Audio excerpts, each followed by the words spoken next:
Belasan kawanan geng motor menyerang pemukiman warga di Kelurahan Tombolok, Kecamatan Somba Opu, Kabupaten Goa, Sulawesi Selatan pada Minggu 16 Februari 2025.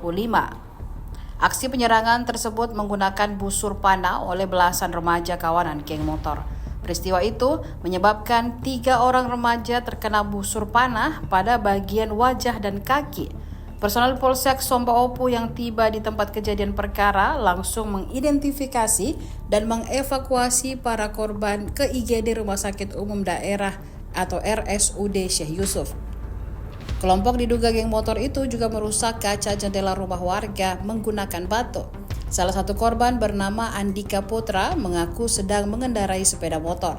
Kemudian tiba-tiba diikuti oleh kawanan pelaku saat melintas di Jalan Inspeksi Kanal, Kecamatan Somba Opu.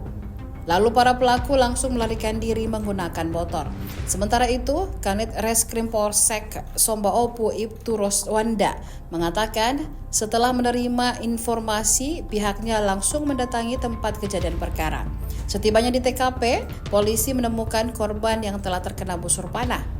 Akibat peristiwa itu, 1 korban terkena busur panah di bagian pipi dan korban lainnya terkena di bagian kaki. Dikejar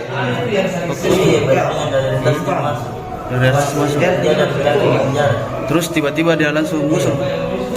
Berada sekitar berapa motor? 10 lebih. Kau sendiri posisimu seperti apa? Saya bermenceng sama saya. Bermenceng. Terus tiba-tiba langsung digusur, kena kaki. Kami menerima informasi dari warga ada penyerangan menggunakan busur.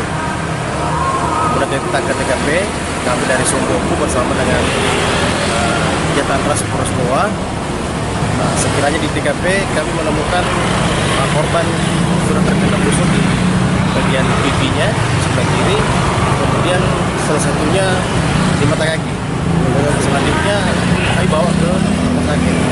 Untuk di TKP kami bersama teman-teman berusaha untuk mengumpulkan informasi terkait dengan.